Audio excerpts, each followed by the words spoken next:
Welcome to Beyond the Backlog. I'm Nick. And I'm Zack. And today we're going to go over games from August, what we beat, what we played, if we bought any, things like that. Well, did you buy any in August? No, I didn't buy any. Really? You were a good boy for once. I was. I mean, we started off the year pretty good, but then I kind of jumped off a cliff there. Well, it hit sales season, right? It hit the summer sale and all that stuff. Oh, yeah.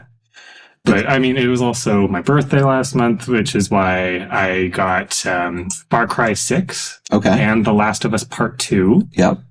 Because I had, like, a coupon, like the one used game, get the other half price. And then I also picked up the Game Boy Advance player when we went to the used game store. So I got that with Pokemon Leaf Green and a couple of other Game Boy Advance games to go with it. Start up a little collection there now that you can play it on like home console. Yeah, and to be fair, most of the games I picked up were ones that were already on my backlog as either digital owning through the Wii U eShop or ones that I could play on Switch Online. So it wasn't like new games to me. It was just having the physical ones there on a shelf because that makes me feel good for some reason. Yeah, the dopamine hit. So was there anything else that came out in August that you're looking to add to your collection in the future, maybe? So there were two games that I thought were interesting enough, and this was just a brief foray before our recordings here. So if they weren't exactly out in this month, my bad. First one was Fields of Mystria, which is like a Harvest Moon, Stardew Valley farming sim type of game. Yeah, I know nothing about that. Yeah, I didn't think you would.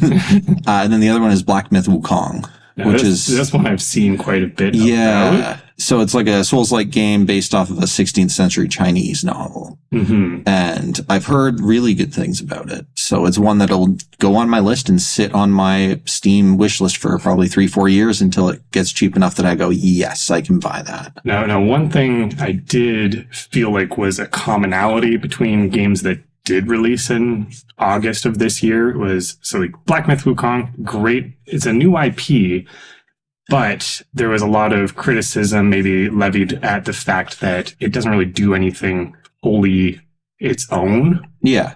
Like, it can be a great game without breaking down like conventions and establishing new ones for sure. Games can be good without them needing to be like favorite games kind of thing, right? And having like an action adventure game set in like feudal Japan just sounds like a fun time. So hopefully like having Assassin's Creed tackle that same sort of era this year isn't gonna like step on each other's toes. Yeah, kind of oversaturate. I want to say there was another kind of era where that happened where like every game was the same kind of style and the same kind of setting. I mean, I guess you could go based on console even too, like the PS3, Xbox 360 being like those gray military. Yeah, I was going to say the era of browns and grays. But a couple other games that did come out that I have no interest in ever playing, but just kind of highlighted that idea to me that we are kind of in this no man's land between holiday generations and middle of the summer and whatnot. But there was 2 Star Wars games that came out. Star Wars Outlaws was the big one, but then there was a remaster of some old one. And I genuinely have seen the name Star Wars pop up so many times that I don't know which one's which anymore. And the criticisms about Outlaws were that, again, great game, but looks exactly like and plays exactly like other ones in the series.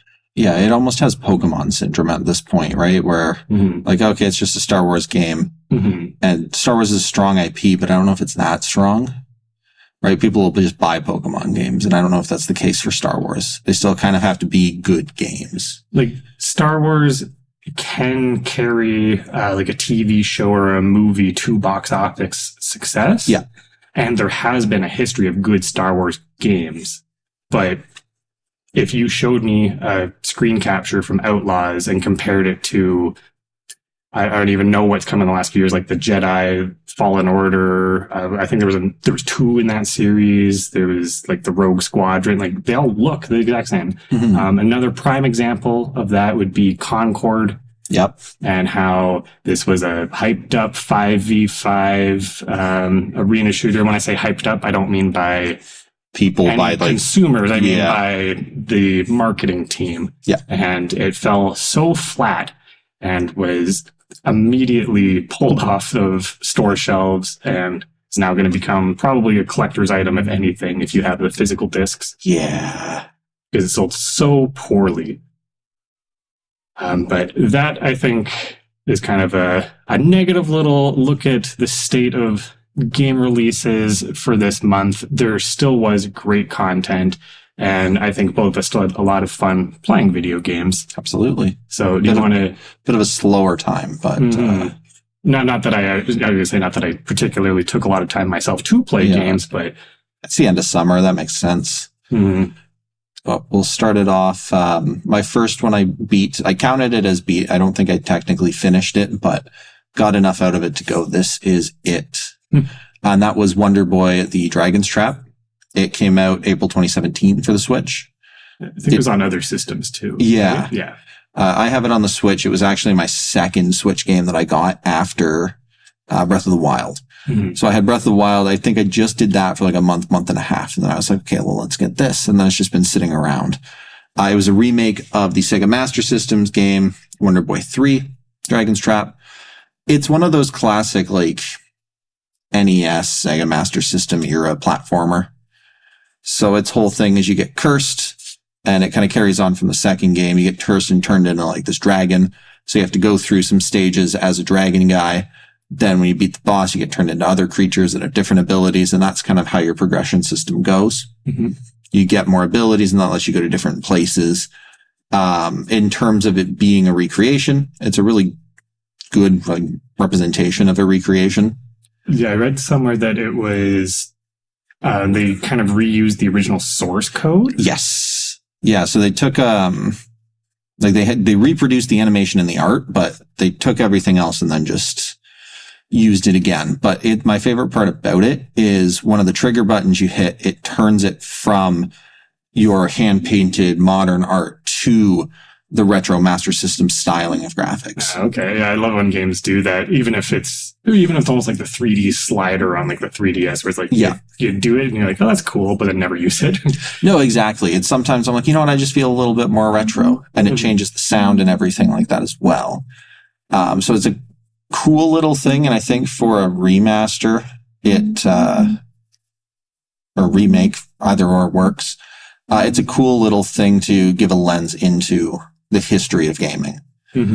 Right now that we're getting further and further away from those old school 8-bit, 4-bit, 16-bit type of games. My main critique of it is the fact that it feels like a game that came out in 1989, right? So it's a faithful adaptation, but it's a faithful adaptation. So if I'm not vibing with it, then it's just it falls flat a little bit. Fair enough. And I guess I'm assuming you don't have nostalgia for these games, because I never had a Sega Master System, or never even touched a Sega Master System. Exactly. Well, and we had an NES, but we only had like 6 or 7 games for it. It wasn't like a main type of thing. So my nostalgia for NES is like the Mario games and the first Castlevania. Yeah. Oh, yeah. And like Knight Rider. Right? It's not Wonder Boy or any of the other ones there. But it's a cool little look back. Fair enough. I guess I started by taking a little look back myself, but not quite to 1989. As I said, got the Game Boy Advanced player for my GameCube last month. And I pretty much treated it like a brand new console coming into my home, because it was all I played for the majority of the month. And I decided to swap one of my RPGs that I was going to beat for the one I just got, because it was expensive and I wanted to play it right away. And that is Pokemon Leaf Green. And I have played through and beaten Pokemon Leaf Green multiple times as a child, sold it off, didn't think anything of it. When I picked it up this time, I kind of wanted to recapture some of that feeling I had as a kid. So I picked 3 Pokemon that I am insanely familiar with and have had on my team before. So like Jolteon is like my second favorite Pokemon behind Gengar. And I remember specifically playing Leaf Green and having a Jolteon get to level 100 and having it learn like shockwave, and it was like my indestructible, can't miss electric weapon. And it was just kind of fun recreating some of that, except now as an adult. I understand the mechanics of like the special attack and special defense better. So I have a better idea of like which Pokemon is best suited for which battle. Still got wiped by Sabrina and her like freaking Alakazam that has special attack that is just unfair. But I understood why my higher level Pokemon with low special defense can get one shot now. Beyond that, I finally took the time to actually train a Dragonite for the first time. Oh, okay. I evolved a Rhyhorn into a Rhydon for the first time. Like some of these higher level evolutions that I've never had on any team I've ever done in any Pokemon game before. I was like, why not? Let's do it. And so I think I had kind of a balanced nostalgia overload combined with let's actually try and play this as an adult. Yeah. You know, and with some of the knowledge I have as an adult. So that way I was able to challenge myself by keeping my Pokemon at a good level so that I wasn't just wiping the floor with everyone. And because I was picking these higher level evolution Pokemon, they were kind of weak in like their 30s and 40s, like a Dragonair. Yeah, Dragonair is not the strongest Pokemon. It is not strong in its 30s and 40s. So it was more of taking up a slot that could have been used by some powerful now Pokemon, but it was like just putting that investment in. And you know what? I got to Lance or not Lance. Is it Lance in Gen 1? As the champion or as Elite Four? Like the fourth of the Elite Four. Is it Lance? Yeah. Okay.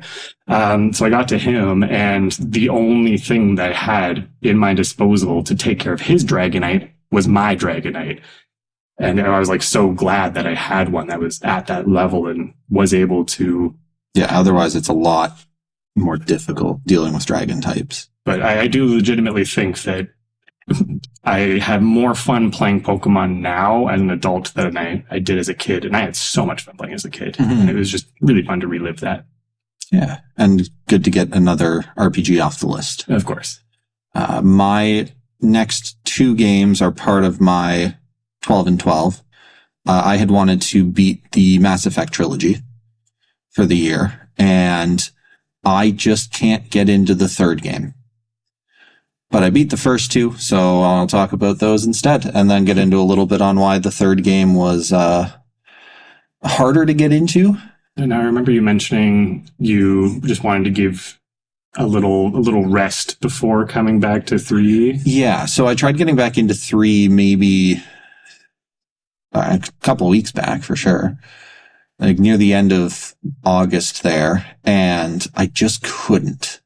Because it felt like you went from more openness, like even though they're standard fare Western RPGs that kind of give you a direction to go, it felt less handholdy than this.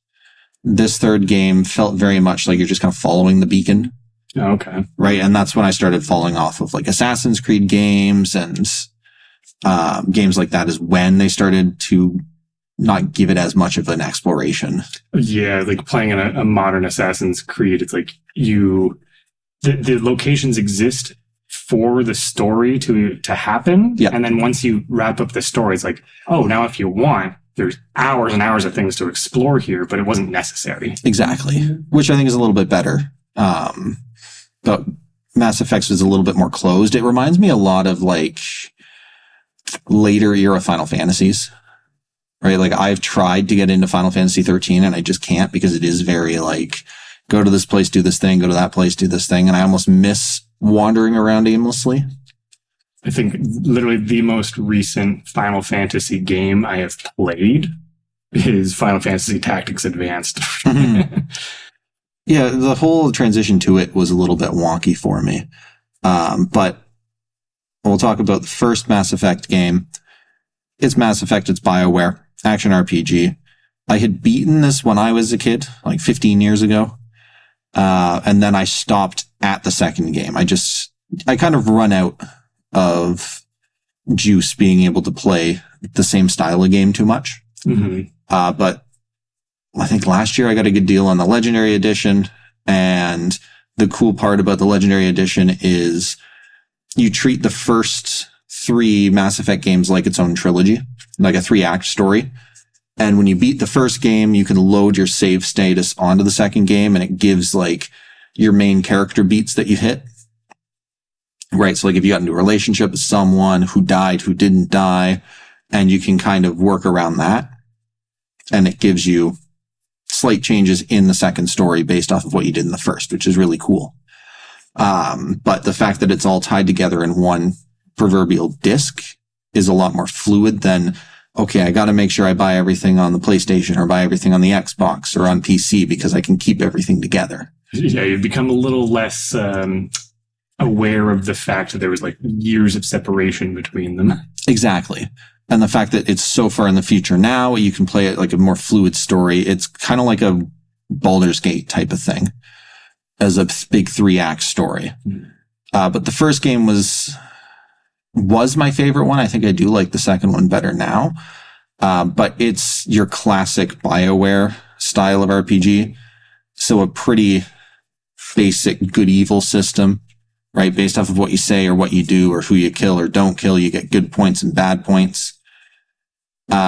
And it's changing the ending or changing how quests go based off of how you do that.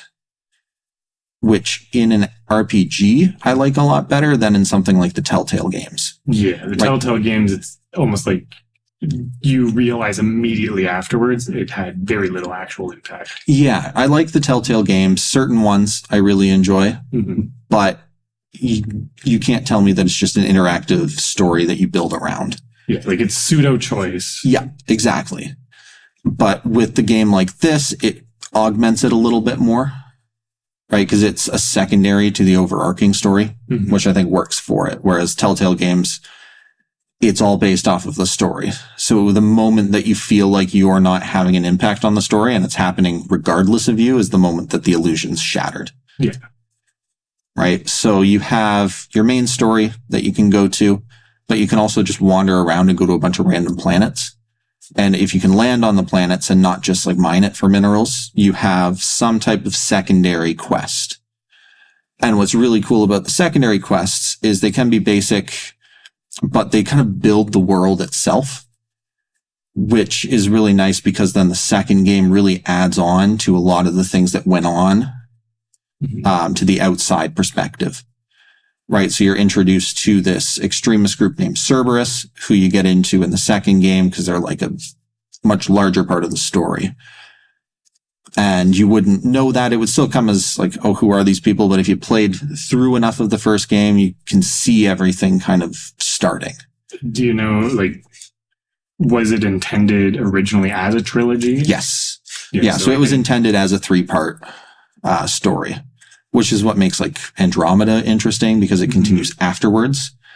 Partially, I think, due to the reaction of 3, because 3 was notorious for the ending. A lot of people didn't like it. Wasn't there like you could purchase like an alternate ending or something? I know there's controversy about it. I just don't remember specifically. Yeah, because I think there was like 7 or so different endings, and like all of them were bad. Is I think what it was.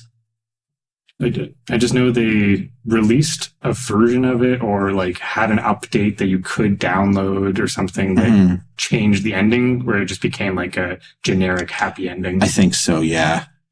Just due to all the backlash for it. Because like you've spent probably at that point 6 or so years between all 3 games, right? And to have it be a bad ending, I think wasn't an interesting idea, but I don't think they stuck the landing. Yeah. It's strange for a game that was so planned out in advance. It feels more like a TV show that got abruptly canceled. The immediate thought is like the How I Met Your Mother ending. Yeah. Where like people notoriously hate it.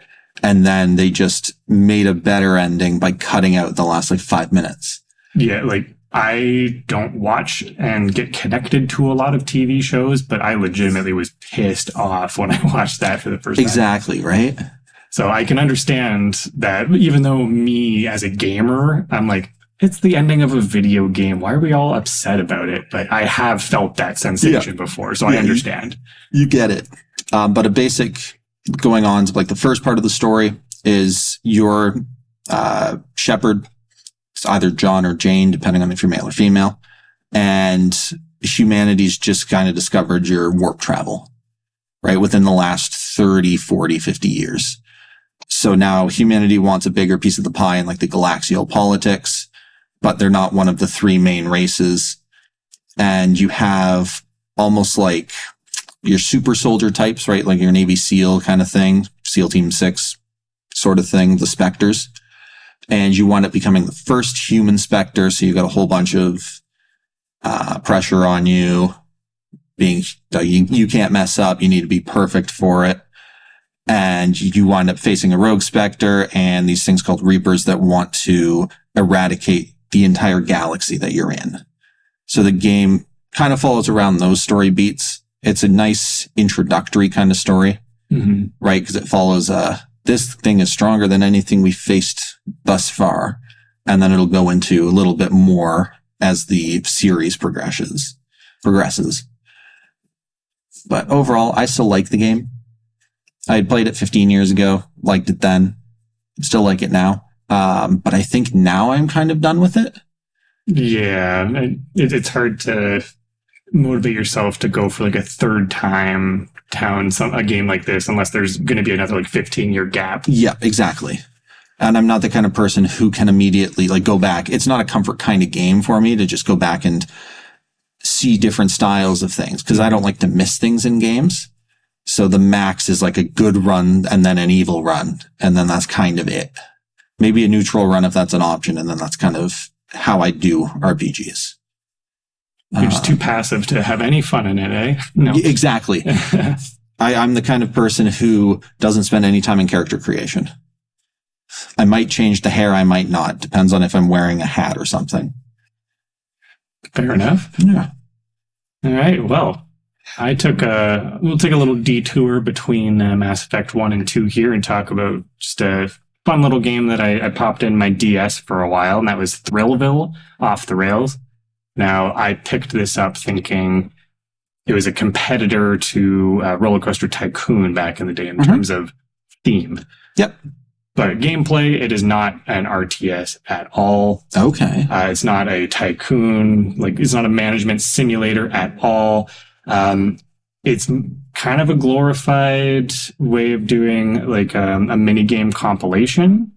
But I would say the best descriptor I have for it is like it's like a checklist essentially where every park you open up and it'll be like here's 12 objectives and here's like 10 like story objectives.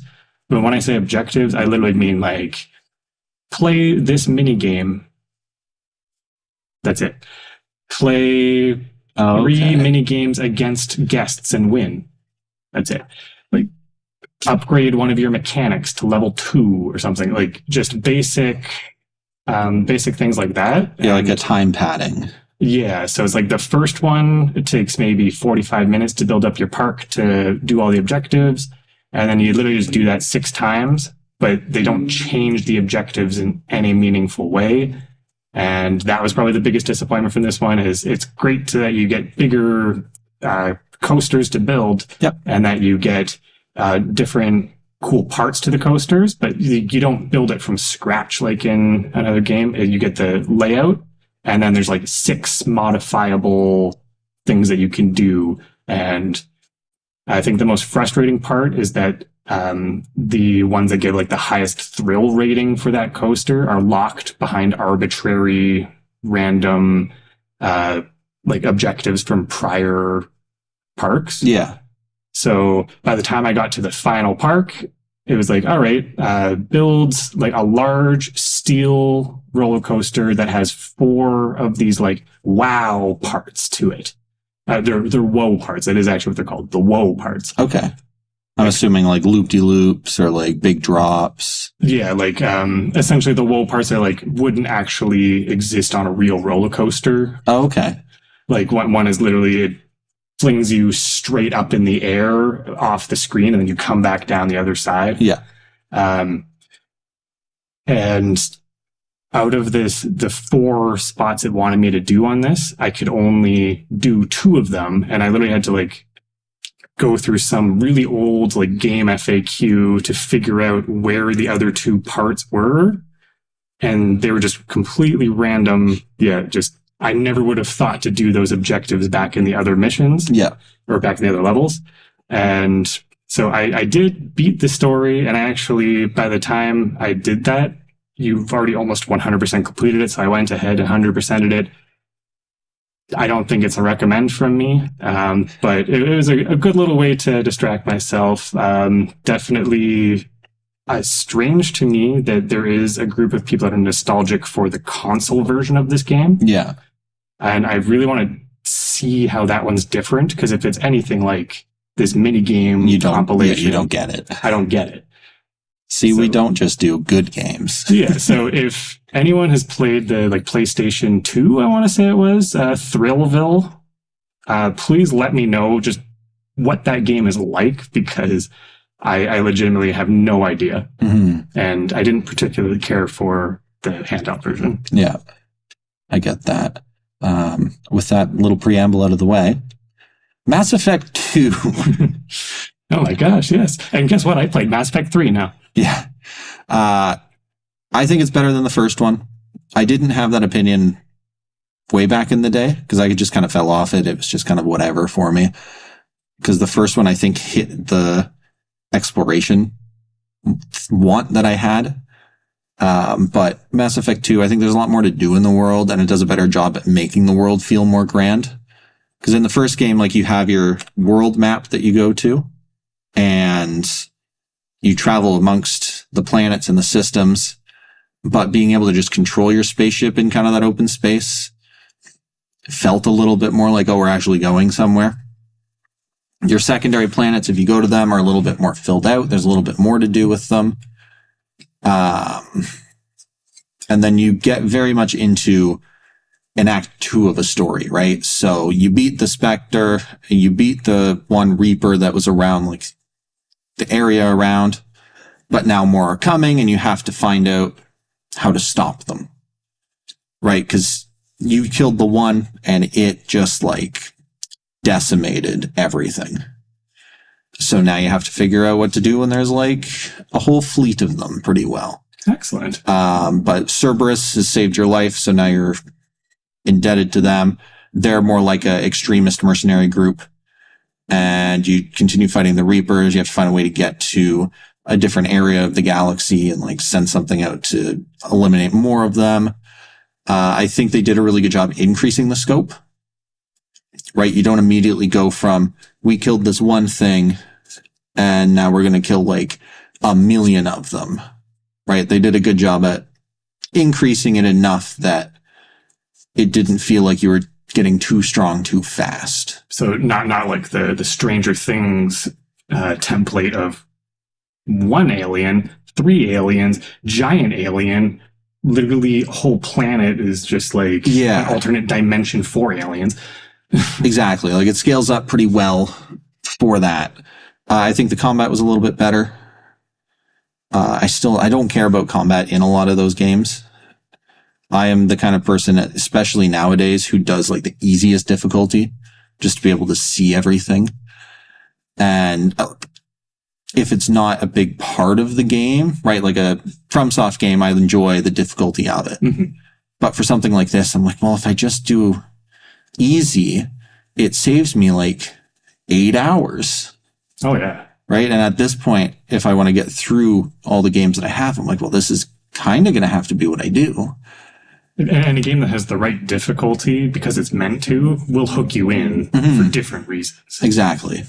Whereas a scaling difficulty that just changes enemy health is a little bit more, I'm more willing to go down a bit. What? You're not a sucker for bullet sponges? That doesn't improve your enjoyment of things? No. Like, even playing through something like Doom that is like a fast-paced thing, like, I still play on easy, not because it's necessary to enjoy the game, but just because I don't want to have to redo the level several times because I just ran out of health. It's a frustration thing, right? but getting a comparison back to Baldur's Gate 3, I consider the 3 games of the Mass Effect trilogy to be kind of like Baldur's Gate's 3-story structure. Because you find some old characters, some new characters. If characters die, it's mentioned within. And they do a good job at building up each secondary character story that's part of your crew. And then, yeah, you hit the big story beat there, and then it leads into the 3rd game, which I think fell victim to that era after your grays and your browns, which is that, like, I showed you the animations of it. Yeah, because I think it went for like a cell shaded. Yeah, it was a little cell shaded look that just doesn't give the same spirit that the other games had. It almost looks like it got too inspired by Borderlands, which was like hugely popular at that moment. Exactly. And then I mentioned previously on the feeling of the exploration is just kind of, all right, now we went to this area. And it's crazy how much of difference of just me getting to choose when to go to that next area matters to me. Because if it's an immediate thing, I'm just kind of like, You know, in the plot of 2, is there enough of a climax and payoff to feel like it would, like, on its own, it was a good enough game and a good enough story that even if you never got the chance to play 3, you'd be pretty satisfied? Yes. Yeah. It has enough of a good ending point where it's left on a cliffhanger for sure, but you can kind of be okay with that in some of the stories, right? It essentially goes into what's Commander Shepard going to do? Is he going to still work with Cerberus? Is he going to work with, like the Citadel from the first game? Like, what kind of angle is he going to go? Right. And then I'm fine not knowing where the Shepard that I played as is going to go. He will forever be in that state you left him at the end of that game. Yep. Schrodinger's Shepard. And that is okay. Exactly. All right. And the last one we're going to talk about today, I guess I didn't necessarily spend the most time playing it this month, but crossed it off the list this month. And that is Super Smash Bros. On the 3DS. Yeah. And the reason I brought that out and why I was playing my DS in general this month is because I've actually been setting the language to French and just kind of going through and learning how to do that, because I am going to Montreal very soon and, reading in French. So I booted up originally just to kind of read through the menus, read through the item descriptions. But then I got to the challenges page. And I remember being like, wow, this was really easy to do. So as a little thought experiment to myself, I reset all the data, and it only took me about 10 hours to unlock every character, unlock all the stages, and pretty much fully complete the easy tier of the challenges. Yeah.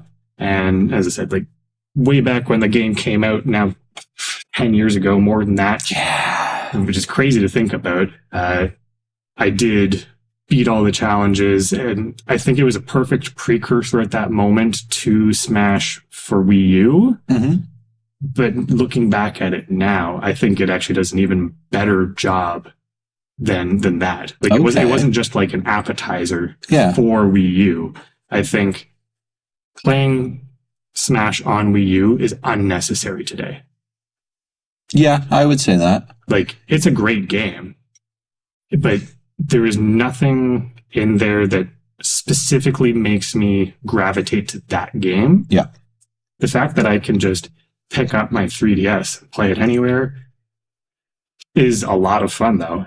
And even though I could do that with Smash Ultimate, it was just something about, like, the controls there. Like, it just doesn't feel as nice to play, but it does just good enough job that I think it was the best way to enjoy Smash, like in a handheld version. Yeah.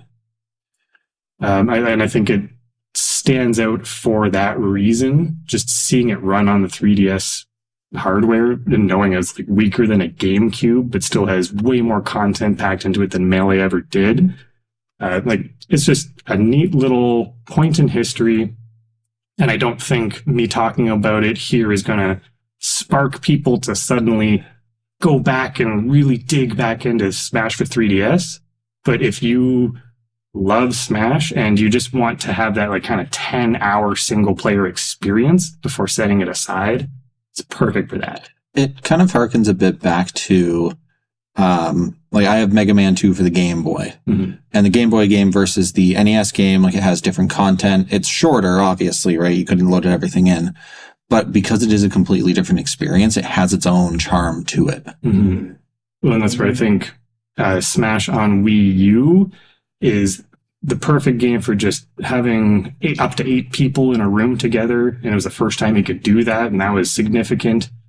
And I'm probably never going to play Smash on my 3DS with another human being ever again, because 2 people, 2 copies of the games, 2 systems, all the free time, you can't do it over Wi-Fi anymore, et cetera, et cetera. It's probably never going to happen, but I still enjoy playing it on my own. Yeah, I think we had one instance, because you could use your DS as a controller, and we used that one time where we had like 8 of us play for the Wii U. Oh, yeah. And that was the one time, and that was probably 8 years ago. Yep. Christmas 2015, I got the achievement for playing 8-player Smash for the first time. Yep. And that was like an organic, natural, like my family was all there. Yeah. Different times. Yeah, it was the peak of university life for myself. Whereas nowadays, even if I was like Mario Kart anyone, I feel like out of a room of 10 people with my family, like all there, like 2 might say, yeah, they'll be like, okay, yeah, why not? I'll play around. Okay. Whereas back then it was like, sure. Yeah, let's go. Yeah. But I think that just about does it for the games that we beat in August 2024. Slow progression. I technically went down in the list for my backlog. I think you stayed about the same with your buys plus beats. I did stay about the same, but I did cheat a little like last week. I guess it'll count in September though, where I did kind of go through and cross-reference with my old backlog, and I was like, you know what? Let's just cross off the games that I have beaten. I do that with some, especially when they get to like Super Mario Bros. 2. I'm like, I'm sure I've beat this at some point, or I've played enough of this. I have no desire to go back to it, so let's just slide it on over to beat. Well, I was like, there's 6 God of War games that I beat, 4 on PlayStation 3 and 2 on PlayStation 4. Yeah. I would love to try them again, but am I going to try all 6 again? Sometimes you just got to be realistic. Exactly. Every so often, you just lop off 10, 15 games of like, am I reasonably going to play this? These random like $5 DS games that I bought 8 years ago, are they really going to matter? Thrillville? Yeah, exactly. I probably would have just said like, yeah, I beat this.